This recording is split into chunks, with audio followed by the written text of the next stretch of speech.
Y'all know what's going on. It's time for another episode of Doing Time with Joe. I'm your host, Joe Baker. Welcome to the show, y'all. Today I got a special guest, a brother named Earnest Woodley. You know what I'm saying? We call him Blue. I've gotten to know him a little bit since he's been in here this time around. This brother has struck me as somebody that's solid and real. And I don't know what it was, y'all. I just know when I seen him, he was in the gym. You know, y'all know I work in the gym, and I seen him walking around, and then he come in and he talked to my supervisor, and I'm noticing all the guys hollering at him and speaking to him and all these different types. I said, who is this? You know, and they said, that's Blue. I said, who is he? What's up with him? And they would tell me this and that about him and all this. And then when I finally got the chance to holler at him myself and ask him, you know what I'm saying, what he do in the interview, he was like, yeah, I sent word to him at first, and then I got the word, and then I asked him myself. He said, yeah, I had no problem with that. So I wanted to talk to this brother myself, because I think that he has something to say, and his story, from what I've heard, is dynamic. And he told me it wasn't nothing off the table, anything and everything I can ask him. So I want to talk to this brother. Right now, I want to thank you for doing this for me, man. Oh, yeah. I appreciate that. I appreciate you. Yeah. Now, let me ask you this. Do you let everybody know, what does everybody call you? They call me Blue. They call for you short, Blue. but Blue Devil. Blue is my Devil. whole tag name, yeah. It's your whole tag name. When you say your tag name, you talking about Crip, right? For my affiliation with the Kicthen Crip. Yeah, did that. I know Kicthen, Mo. You know what I'm saying? But did that, man. Let me just get into your background a little bit before we get off into it, right? For sure. So tell everybody, like, if you don't mind, like, where you from, how old you are, you know what I'm saying, and a little bit about why you're here and all of that. Let's just wrap. I'm from North Memphis, man. Yeah. A small little area. Ain't too far from downtown Memphis. Yeah. But Greenlaw, 5th Street, Hurst Village, 7th Street, Yeah. Murder Squad, where all that was born and raised at. Yeah. Yeah, so, I just turned 50. And right now I'm serving life without parole, matter of fact. But, I just did almost 18 years straight, and I got out for a second-degree murder charge. Okay. I caught that charge when I was 16, and I got bound over, tried as an adult, and they gave me 20 years. And I did, by me having that young man mentality and that wild, we was on this shit, we just got put on the hood and trying to prove something. So I did damn near the whole 20 years. Yeah, so now, but this time I'm back on some mental health, and it's kind of hard to explain my situation this time, but I ended up shooting my little girl mama and three teenage kids, but I ain't killed nobody, so didn't nobody die, thank God, right? Good, thank God for that. But it was on some mental health shit and some paranoia shit, thinking the motherfucker trying to kill me, and but I can't speak highly or go into detail about the mental health because I don't know too much about it. Right. But I know what I learned from this trial, though. I went to trial twice in Nashville on this case. Right. And then them folk crossed me out like a motherfucker, man. But it's so all. Hold on a second. You tell me you got life without. Right. I ain't killed nobody. And nobody died. Nah, I shot my little girl mama. Nah. Nobody died, man. Thank God. Yeah. You know what I mean? Yeah. So let me back up a little bit. So you just got put on when you were 16 then, when you first came in. You were young. Yeah, I was exactly 17. 1993, matter of fact. At West Tennessee High. At West High, West High. That's a prison in West Tennessee, y'all, for those of y'all watching the show, right? You know what I'm saying? So you come in, you got a fresh 20, you doing it. You know what I'm saying? What was that like for you? You know what I'm saying? Because you still, basically, to me, you still a kid. What was that like? Yeah, you're right, man. But to be honest, though, not to sugarcoat nothing, so whoever listening won't get the misconception about prison, right? But, back then, I can't lie. Prison was fun. It was attractive. Yeah. You know what I mean? And shit that was going on in prison was some of the same thing that was going on the street where we just came from. Yeah. And by us being young, we were very impressionable to that. And that's why, it was so easy to get caught up in this system, man. It was hard to get out of prison. That's why I beat myself up all the time, man. Knowing what it took to get out of prison. Yeah. And then end up coming back, even though I stayed out 6 years. Yeah. But I got put on. I got introduced to the game real young. My big homie, K-Lo, matter of fact, KIP, dead now. That's who brought me to the city. Got my schooling from K-Dog. Yeah, Ken Dog, Kenny Bank. Out of California, he from California. Yeah. And my big homie who stamped me, Kitchen Mo, you say you know him, Jay Capone. Yeah, I know him. Yeah, so you know, and it took me a lot of these cats coming up in these gangs, if they're what you want to call them or whatever you want to call them now. They getting stamped early, they getting stamped young. It took me 18 years to get my G. Yeah. You know what I mean? But I earned it though. Yeah. So now you know I'm really trying to. A lot of cats I'm meeting down here, especially down here, they coming through here, they ain't never seen no other compound. No. And this compound right here, you know, ain't shit going on down here. No, it give you an unrealistic idea of what it's like. Exactly, man. So I feel like it's been my job to let these cats know where they at and how blessed really they is to be in a situation like this. Instead of being on one of the other compounds. Yeah, and go and carry their at home, man. So I feel like if I can influence make that, man, just one or two of them. You know, I did my part. You Absolutely. know what I mean? Absolutely. So when you got out, right, you did all your time. How many prisons did you go to before you got out? Well, I started off at MLRC. That was classification back then. Yeah. And they sent me the Northwest. We were some of the first cats on Northwest compound. We opened their prison up. Northwest to West High, to River Bend, Brusher Mountain. And I bounced around them prisons, River Bend, West High, and Brusher. I did that. I growed up really in West Tennessee State Prison, the original joint. So they were really, I did most of but I bounced around though. Yeah, them the main joint. Yeah. What was your family life like? Moms and pops and family members. You had any brothers and sisters? Yeah, I got one little brother, man. And that's one of the reasons why I haven't just really turned my back or gave up on the game, because I brought my brother and a couple of more cats to the game. And I ain't want to just leave them in limbo like that. So, you know, they doing good though. Even though, you know what I'm saying, they the game, they doing good. They have their own business, they doing good. Them family life structure real. I just lost my pop, but sorry to hear that, you know, I appreciate that.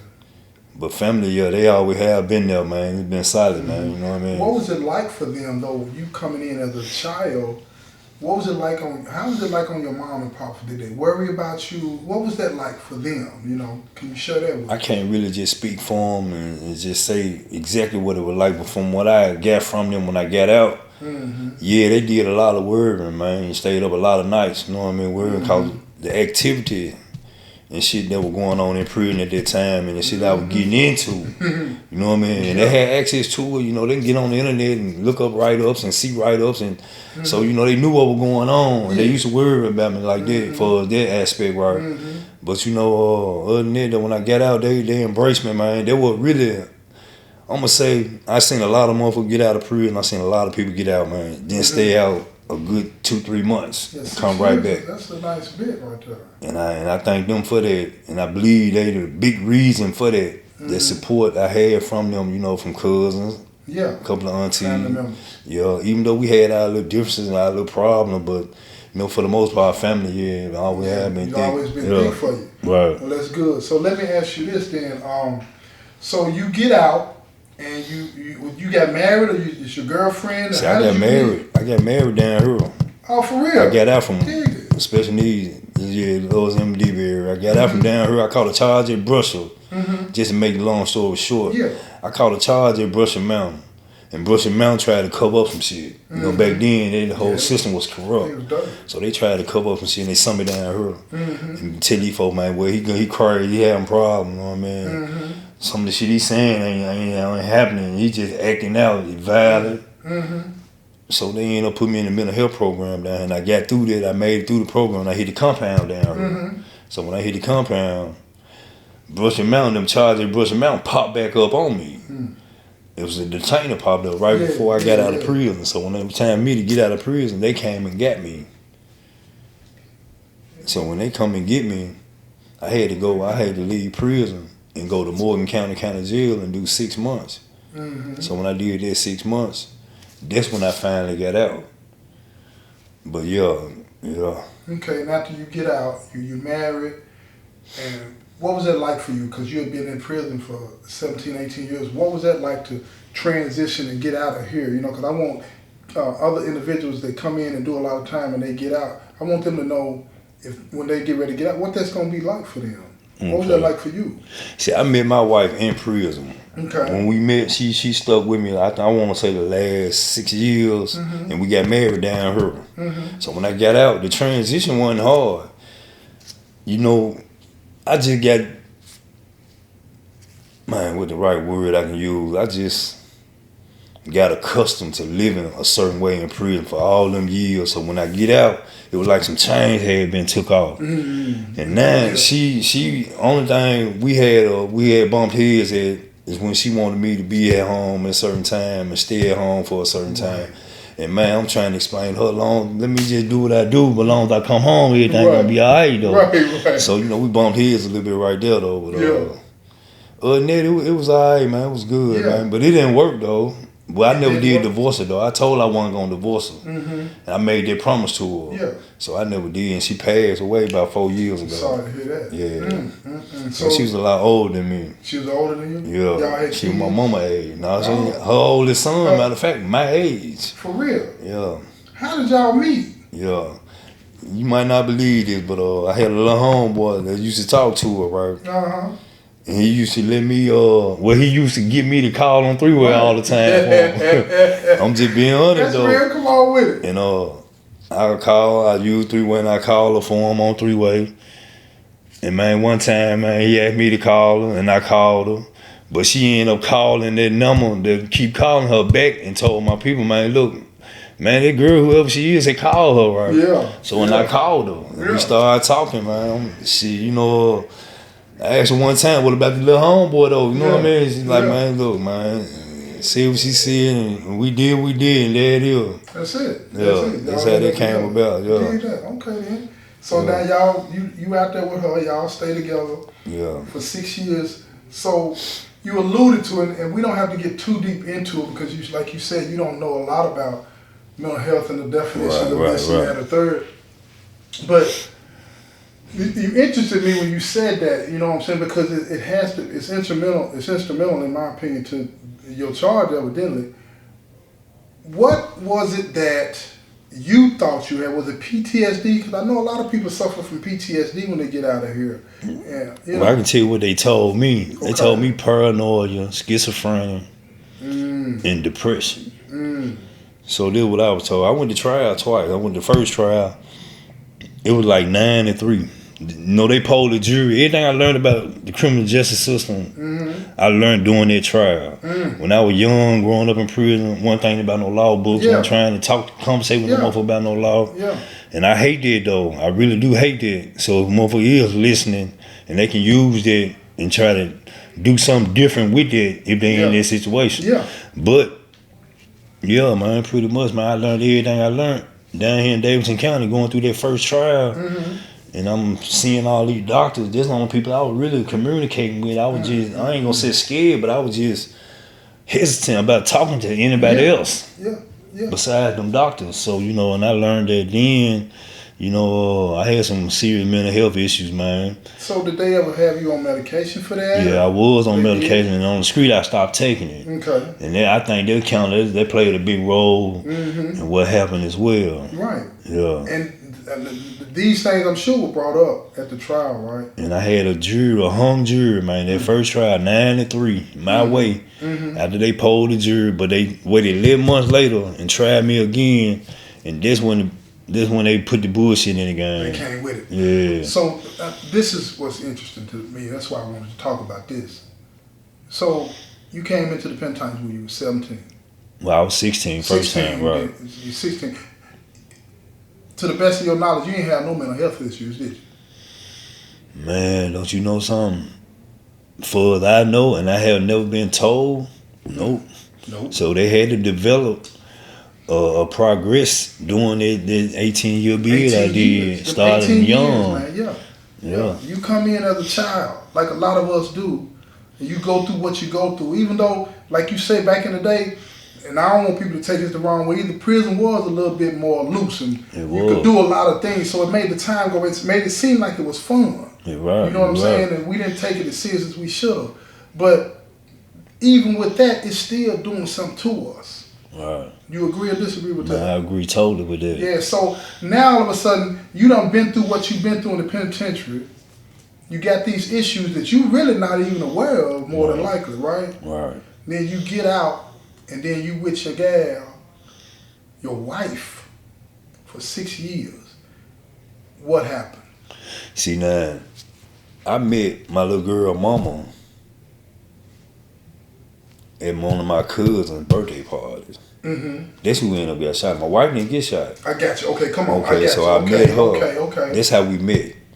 You know, when we met, I had another little girl I was fucking with at the party. Yeah. But she seen me, and my cousin get him and said, man, look, man, Slim seen you, man. She want to holler at you. She's great. That's one of my friends. My cousin telling me this. Yeah. So we started talking and shit. And then, you know, I want to say, about a month, 2 months, she wanted me to move in. So I take some clothes over there. I ain't move all the way in. I just take some clothes over there. Right. And now, you know, about been, you know, about a couple of months, the rubbers came off. And then when she ended up getting pregnant, and that what really did it. Right. That kind of did something to me when I found out she was pregnant with my little girl. Because of my son, right? When I told him when I was 16 and I first got locked up, his mama had him like 3 months after I caught that charge.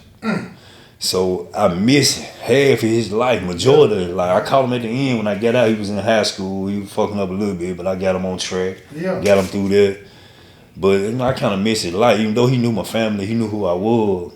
Yeah. So when I found out she was pregnant with my little girl, man, going to the hospitals and to the doctor appointments and shit, they kind of slowed me down a little bit for them streets, right? Yeah. So when she finally had him, that what really did. I seen the birth of her, man. It kind of, man, I don't tell you how you take a gangster, man, and just crumble his ass up. Yeah. Yeah, that's what it did to me, man. Yeah. Yeah. So it did something to me, man.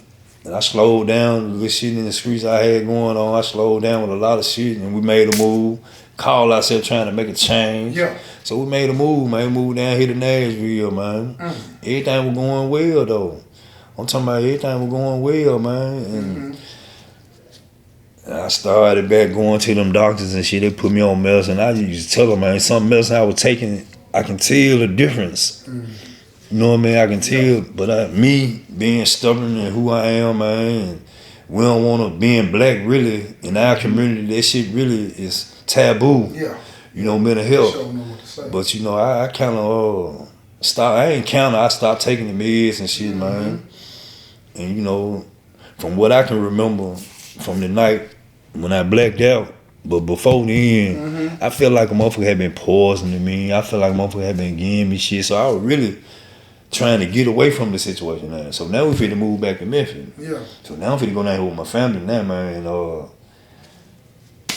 I can get away from this situation. I just want my little girl, though. Yeah. So we had a problem. We had already had a conversation. Man, look, I just want my little girl because, man, she didn't got attached to me. She all I know. Yeah, man. And shit, that day, man, that morning, man, the last conversation I remember had something about my brother. It came up about my brother, man. I blacked out, man. I shot her and shot everybody. You know what I mean? I shot everybody one time. And this pretty much all I can remember about it. Yeah. But then nobody died, though. So, you know, even when them folks, because I turned myself in. I went to Memphis. I made it all the way to Memphis, though. I know that. I made it all the way to Memphis. But when I seen them folks they were going to certain people's houses and shit, they were looking for me. I knew I just did it all the time in prison. I ain't know where I can go. I can't. So I went on, faced it. And I turned myself in, and they sent me back down here. And that was that. There it is. Yeah. There it is. Yeah. So you are you still in court? Yeah. My brother done working on some shit for me right now, right? Right. But everything should work out, but it's just the fact, man, you need to bring some attention to this justice system down here. Cause they over sentencing people, man. Especially if you don't know really what's going on. And I really didn't know what was going on, but they doing a lot of over sentencing down here. Cause they ain't killed nobody. And them folks love me, you know what I mean? And I love them. I'm talking, I would have protected them folks to the end of the earth, man. So something had to go wrong for that to happen, right? And they know that. As long as they know that, I ain't worried about all that outside noise. I ain't worried about none of that. But man, this system, them folks love me and miss me, man. That's good. So they really kind of understand then. Right. Yeah. That mental health is involved. Right. But so your lawyer, they couldn't get none of that to make. Man, like I told, that first trial, I seen it and seen how everything played out. And I really started believing, yeah, man, that something went wrong. I got a little problem. I got some problems.